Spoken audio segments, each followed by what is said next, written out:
Dans le contexte du développement économique des communautés, il y a toutes sortes de projets de plus en plus grands qui apparaissent. Les communautés sont sollicitées dans des grands projets comme les projets hydroélectriques. Exemple, j'ai travaillé sur le projet La Romaine avec les gens des Coinichit et bon, la communauté a fait une entente avec Hydro-Québec et puis pour réaliser son entente a dû faire des partenariats d'affaires avec des entreprises assez importantes pour être capable, oui, d'aller chercher les contrats qui étaient attachés aux ententes.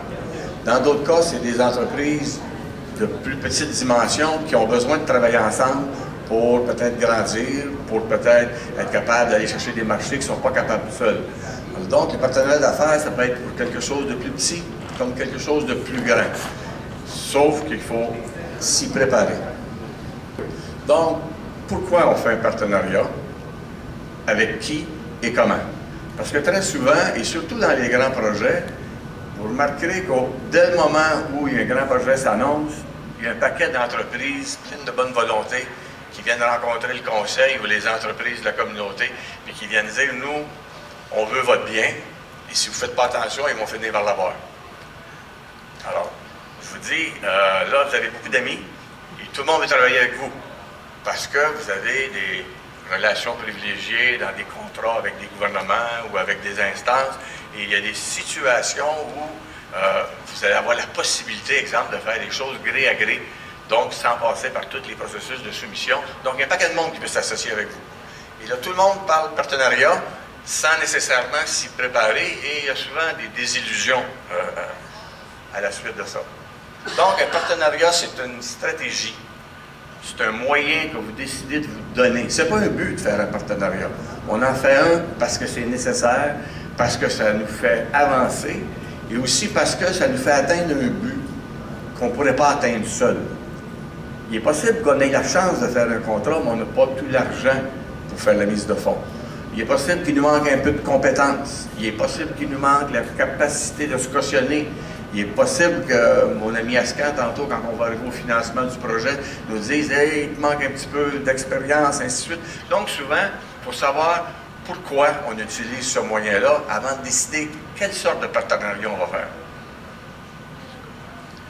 Donc, quand on cherche un partenaire, on cherche quelqu'un qui est complémentaire à nous, que ce soit une petite ou un grand projet.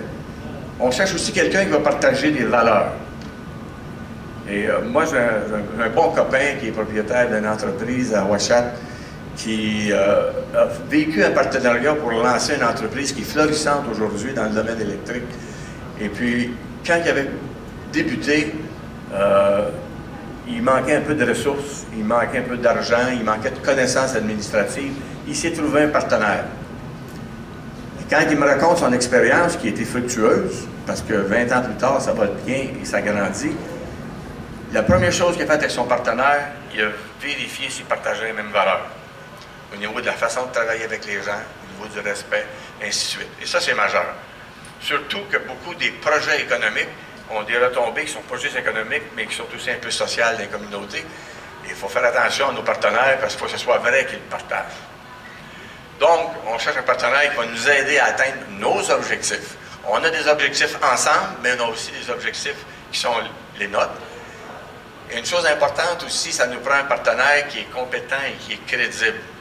Parce que, quel que soit le domaine dans lequel on va aller, si demain matin, je ne sais pas moi, vous vous asseyez, vous discutez avec Hydro-Québec, celui qui est à côté de vous, votre partenaire, il faut qu'il soit crédible celui qui est de l'autre côté. Donc, c'est majeur, et ça va permettre d'établir ce que j'appelle une vraie relation confiance. La première étape, c'est des devoirs que vous devez faire. Que vous soyez une petite ou une moyenne entreprise, vous devez être capable de l'évaluer vous-même, l'opportunité d'affaires. Vous devez savoir dans quel marché vous vous installez. Vous devez savoir c'est qui votre compétition, parce que vous ne serez pas seul.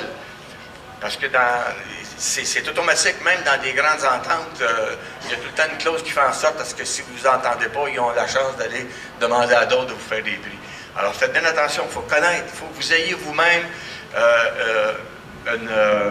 une capacité de savoir c'est qui ceux qui vont décider, évaluer les revenus que ça va emmener et évaluer la contrainte de temps. Parce que souvent, on précipite un partenariat, parce qu'on s'est pris trop tard pour l'établir, parce qu'on veut être certain qu'on n'échappera pas l'occasion d'affaires.